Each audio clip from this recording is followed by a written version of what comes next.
Welcome to Popcorn Planet. I am so excited because we have a special guest. It is an honor to introduce this guy. I feel like we have known this man for the past month. Mr. Brian Entin is here via Zoom. Brian, thank you so much for being here, man. Yeah, thanks for having me, Andy. I'm excited to be on your show. I appreciate it. This is surreal because I know I speak for a lot of people. I have you here. I've been watching you like crazy. I've been watching you nonstop on these streams. You've been my go-to. You and JB have been my go-to on so much getting real information about this case, not conspiracy nonsense or other stuff. You've kept us honest. You've been there. You've been documenting it. First of all, I want to thank you for your amazing coverage. I know I speak for a lot of the fans here where we are very grateful for all you've done. So thank you, sir, for all your coverage. I guess I want to start there. Like, you have, you have been doing a lot of cases. Like, was this case just so crazy to see it explode the way it did and all the twists and turns that it had? How is this case sort of? I imagine you're still not really wrapping this up. You're out there doing more coverage of it. But what has been your sort of biggest takeaway of all this so far? Yeah, so we are still doing coverage, Andy. Right now, we're actually in Wyoming. We started in Moab. We're trying to retrace Gabby and Brian's final journey, and then also doing other missing persons cases along the way out here. So we're putting together a special for News Nation tomorrow night. But yeah, I mean, it's been a wild ride. You know, I've always been really into Twitter and very aggressive in my reporting of other stories too. Like before the Gabby Petito Brian Laundrie story, we were in New Orleans for the hurricane. We covered Surfside for a month. We were in Mexico on immigration. So, you know, I've always been kind of aggressive with stuff and tweeting a lot, but I just never really got this kind of attention with the story until this story. And I think just it got so much interest, not only from around the country, but like really around the world. Yeah. I mean, it's been wild because you were there like in front of that house for weeks.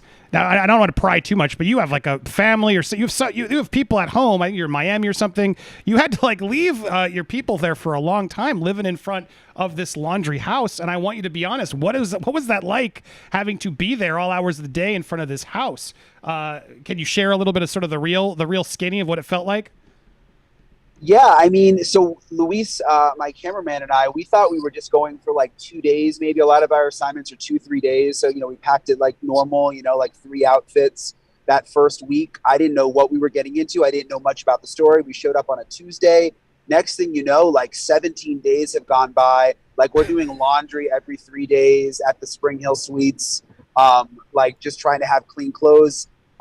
So we weren't expecting it. I mean, you know, we basically luckily had these neighbors that allowed us to stay in their yard because the police early on sort of kicked all the media off the street, said no media could be on the street anymore. So we were about to be like screwed. Like I didn't know what we were going to do.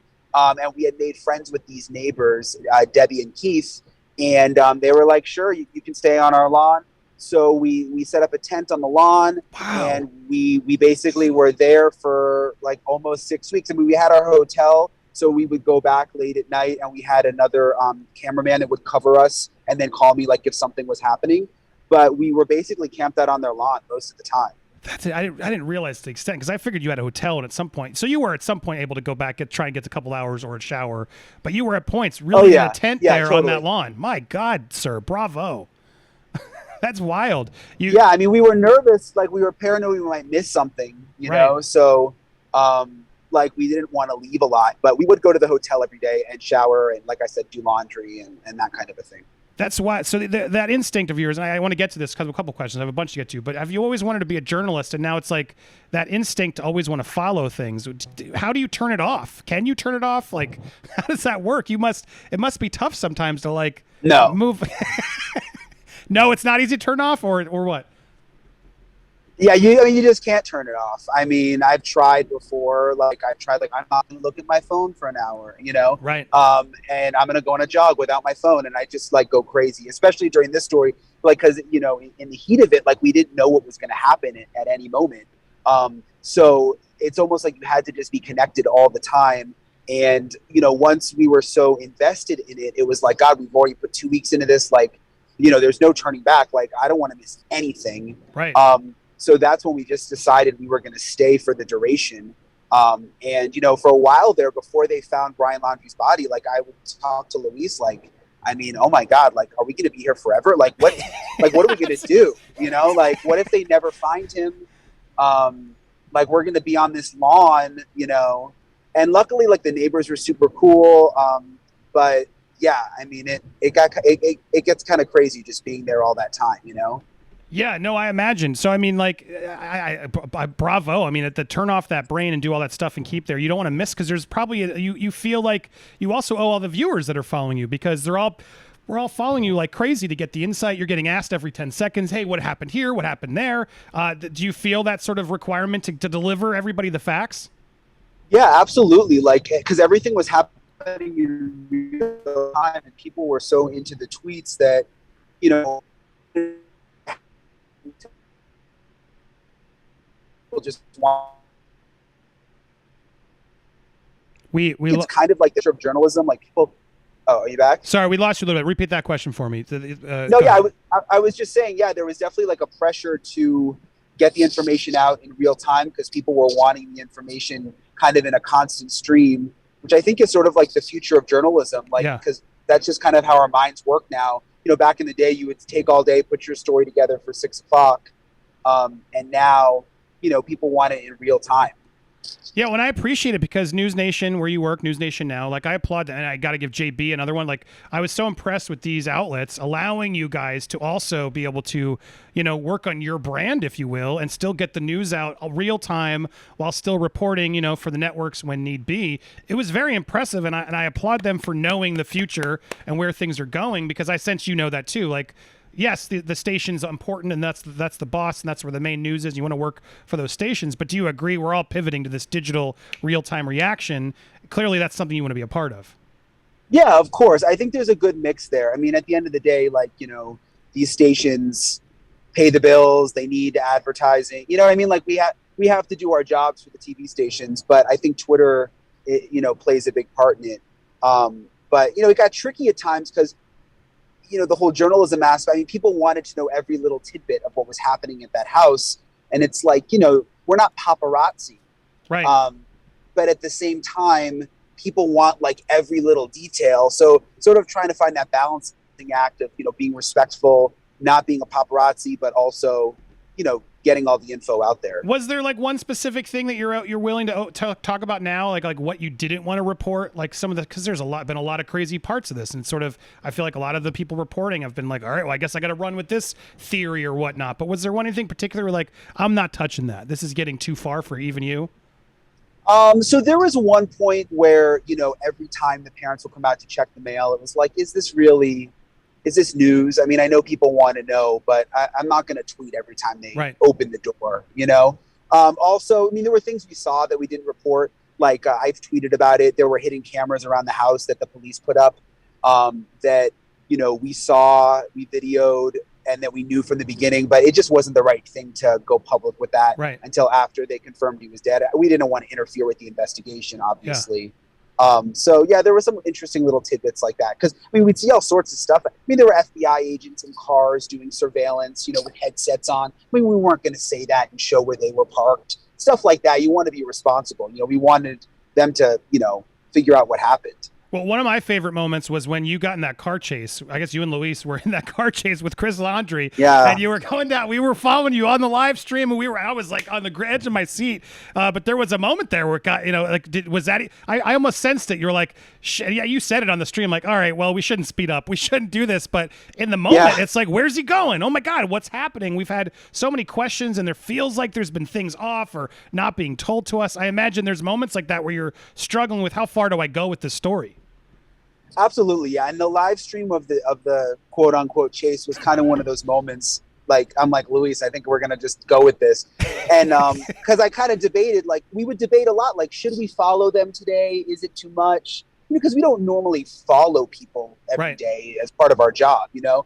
But since Chris Laundrie was leaving the reserve, where he had searched for his son that day with law enforcement, with the FBI trailing him, it was kind of like, how do we not follow? Like, we need to, like, what's going to happen next, you know? So then I'm like, well, let me get live.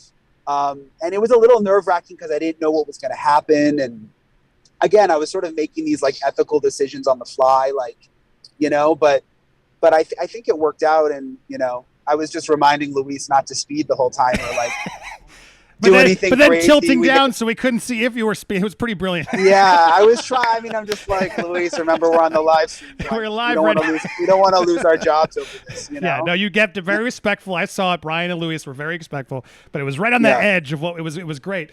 So what was the most bizarre part of this case? Because you've covered a lot, and obviously this one blew up, and this one had a lot of ups and downs. But for you, I'm curious, and the fans want to know, like, what was the one part where you're like, what? Really? Oh gosh, there were so many. I mean, you know, in the beginning when the Laundries wouldn't talk to police, when no one knew where Gabby was, and we didn't know if she was dead or alive at that point, and they just wouldn't help. I mean, I think that's what got Luis and I so passionate about it. I mean, it was just like, what is going on here? Why aren't they talking? You know? Right. I mean, that was probably one of the most bizarre moments. And like, you know, like we're kind of joking about some of it now, but you know, I mean, we're now almost to Grand Teton where they found Gabby's body. I mean, I still think about her family every day. Like I was messaging with her mom today. I mean, like, you know, you have to have lighter moments over 6 weeks of covering this, but at the end of the day, every day I'm just like, oh my God, like this is, you know, a family that's going through this, you know, I mean, it's still terrible. Did you at any point like believe any of the conspiracy theories that were coming in, or I mean, even like so there are a lot of people are trying to say it's corrupt. I mean, you've been very fair in covering Josh Taylor and all them, but do you ever humor or think of that? I don't know if you want to even answer there. I know you want to be, you know, keep your opinions sort of yourself, but did you ever at any point sort of fall in line or doubt sort of the police or wonder, man, could they have done that? Like at any point throughout this investigation? Yeah, of course. I mean, I think like any good journalist, you're always skeptical of everything. But like you mentioned that I was always respectful of Josh Taylor and of Mr. Bertolino. I mean, that's always kind of been my shtick. Like, I just feel like if you're polite to people and respectful, you can get more information, you know? Right. And I got a little bit of heat for that. Sometimes they're like, why aren't you grilling them? I mean, look, it's just that's not my personal style, you know, with anyone. I just try to be respectful. So, but with the conspiracy theories, yeah, I mean, I read about them all on Twitter. There were so many things that I would check into every day that we didn't report because it didn't pan out. And so some days people are like, you're so quiet today. Like there's nothing going on. It's like, it was actually like the busiest day ever. We drove around all day, but nothing was worth reporting. You know? You weren't talking about the underground bunker that everyone was saying, oh my God, there's a hand coming out. But you were seeing that slap in your face going, guys, come on. Exactly. Yeah. And I mean, like sometimes I'd struggle because people wanted to talk about these things and they were so popular, but I'd have to like some days be like, you know what, I can't go there, you know, because I mean, some of it was just too crazy. It was too crazy. Now, first of all, I do want to interrupt for a second. Make sure you're donating. I'm going to put it on the bottom of the screen down there so you know how to donate. Scan that on the card. You can use your phone, scan it, because we are doing all this, and Brian is generously donating his time and answering these questions. So hopefully you guys continue to donate to our cause, Sunrise Tampa Bay. You guys have been incredible. So thank you again, Brian, for doing this. We have some silly questions here. I do want to not keep too much longer, but I do. Do you have a favorite binge show? Is there a guilty pleasure that Brian Entin watches to try to cool his head from all of this? So I haven't watched a lot during this just because I've been so tired. But like, I like Dark Tourist. I just went through that on Netflix. I rewatched Breaking Bad. I've watched like 2 episodes of Squid Games, but yeah, that's pretty much it right now. Been busy. Okay. Is there like a guilty pleasure movie that Brian Entin likes to pop in? Something that would surprise us. Oh, Indiana Jones. You know, I really love Romeo and Michelle's high school reunion. Oh, that's a good one. It is a good one. Yeah, I don't know why. It's just that's one that I'll watch like 10 times and it always makes me laugh. I don't know why. It's a good one. Maybe because I was like a loser in high school, you know, so like I can always relate to that, you know. We all were. Do you actually like true crime? Like, do you follow it, or is this more like you like to report on it? I like to report on it, and it's never really been. I mean, I've obviously covered crime throughout my whole career, but like I didn't cover Casey Anthony that closely. Like this is the first one I've really done from beginning to end. So this whole true crime community is kind of new to me in a way.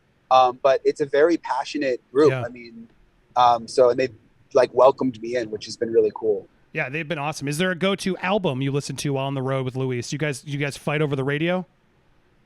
We've been listening to country today. Who have we been listening to? Like,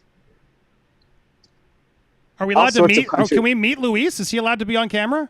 No, he like they want to meet you. No, he likes to be behind the camera. Fair enough. So, I respect that. yeah. But hi, He likes to Luis. be We like- love you too, Luis. Thank you for everything.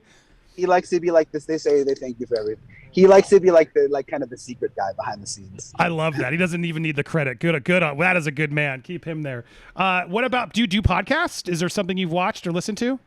I've been listening to Dan Abrams' podcast a lot lately. I don't know if you know Okay. him. He's a host on News Nation. He's like Yeah. a legal analyst. I've been listening to him. Yeah, that's kind of what I've been doing lately. Marvel or DC? So like, I mean, honestly, neither. That's fair. Batman or to be Spider-Man? Is there any of them you would like? Probably Batman. Okay, that's a fair answer. Yeah. Do you have Yeah. how about is there a case you wish you could have followed like you were following this one across history that you were like, man, I would have loved to. That's a hard one.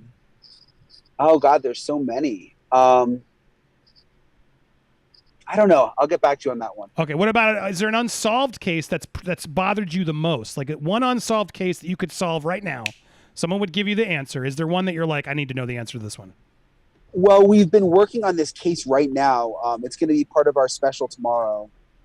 This maybe you've heard about it. The other case in Moab with the two women Yes. who were murdered. Yep. Kylan and Crystal. So I'm like hot on that right now. Like we came here totally focused on the Gabby story, and then we interviewed the woman who found Kylan and Crystal's bodies, and now I'm like obsessed with that too. So that's probably the one right now I'd like to see solved. It's interesting. Yeah, it seems like you go from case to case, and then you get absorbed, and then you're in it, and that's how sort of the Brian Entin You get world totally works. absorbed. Yeah. Oh, that's exactly how it works. Yeah. So that's what I asked. Like, how do you keep your sanity through it? I mean, is this the life? And that's what a journalist like who wants to do this needs to do, is to just constantly be on it and follow it. Can you have a life outside of this, or does the life of a journalist and the life of Brian sort of require you to constantly be on the road and constantly always thinking about this stuff? I think you kind of are constantly in it, but I mean, this case has been especially like insane, like with the 6 weeks. I mean, normally, like, you know, you have a weekend. I mean, I'm kind of a work hard, play hard guy. I love vacations. Like when I go on vacation, like I went to Austria and Germany, like right before this case, like a week before. I was gone for almost 2 weeks. So like when I go on vacation like that, like I try to disconnect, just have a good time. So that helps. Well, sir, I want to thank you again. I know our audience is very grateful, and I hope a lot of you have been donating because Brian came here, and I hope you guys continue to donate. And in fact, Brian, you said you were down. You're going to find something to maybe a tweet, or if we're going to do a raffle right now live on the show. If we raffle, and we'll vet it for you. But can we raffle off a question for Brian that you'll answer on Twitter? Do we have your permission to do that? Of course. Yeah, Oh, you got it. And thank you for doing that with the domestic violence. Like that's another situation that, you know, doesn't get enough coverage, and that I've learned a lot about covering this story, even being outside the Laundrie house. I mean, people were coming there to talk to us that were survivors of, you know, awful situations and relationships. And I would talk to them like almost every day. And I think this Gabby Petito story, you know, struck a lot of people because of that. So, I mean, I hope we can get more awareness for those issues moving forward, you know? Yeah, I mean, just to wrap up on that, because that's important. That's what we're doing this for. I mean, that Moab, the second body cam footage was just so jarring for me, because when I saw the first one, I sort of was like, oh, and I still don't want to cancel those officers. I do believe like they were trying to do the right thing. But as I've watched again, we've gotten more of this coverage and spoken to more survivors of the things they didn't catch. Do you agree there's a lot more, you know, just training and things we need to do for these officers to ensure we don't have a case like this happen again? Yeah, and I think it comes down to the training. Like we were just in Moab talking to the police, which we'll have more of on the special. But you know, I don't think any of it's intentional. I think it comes down to training and, you know, sort of learning how to handle those situations. But I agree with you. I mean, I've tried to stay like neutral and fully professional through this whole thing. But when the second body cam came out, like that was one of those moments where I was like, I think I need to go home for the weekend. Like I'm kind of like getting a little too like emotional about this, you know? So yeah, I know what you mean with that. Yeah, no, I think that for a lot of people, that was the turning point. I mean, so many people were on it, but when we saw that, there was just no denying like, no, this was not done right. But again, playing the backseat quarterback later. In hindsight, there's a lot there. I've talked to officers too who are like, that's how you handle it. They did it by the book. If anything, they should have put her in jail. So we don't know what would have happened. However, it does feel like we can learn a lot from this. So I'm grateful for you always keeping that calm demeanor and not being crazy on these people, because it's better to get them talking. We call him Dirtalino. Honestly, we call him Dirtalino on our show. I know you won't do that, but I love that you can be fair with him so we can just keep him talking, because the more he keeps talking, I'll be honest, the more I feel like it helps us trying to get these answers, or at least maybe some justice for Gabby. So Brian, thank you so much. Any final words for our audience here? They can find you on Twitter, etc. But any final words to all the people thank you guys following? for following. Yeah, thanks for all the shout outs, Andy, and for following along, and hopefully all this does some good, for other people. So I love it. And anything you guys need, let us know. We will keep you posted on everything else Brian is doing, and be sure to follow him over on Twitter. And my goodness, this was such an honor. Awesome. I loved it. We're so next up on News Nation in the coming days, you will be reporting on the Mohab case, all this stuff. So anything else to tease there for the viewers? Yeah, it'll be Thursday night. So tonight, yeah, tonight, 9:00 Eastern. So check it out, please. We will appreciate it. News Nation Now is where you can find Brian Entin, or you can go on Twitter at Brian Entin. Brian, thank you so much. I hope we can do this again sometime. Enjoy your week, and thank you again for all your hard work, sir. Awesome. Thank you for having me. Thank you, Brian, and thank you guys for watching. Stay tuned for more here on Popcorn Planet. Thank you, sir. Enjoy your trip. All right, dude. I'll talk to you later. Take you later, man. Bye. Bye.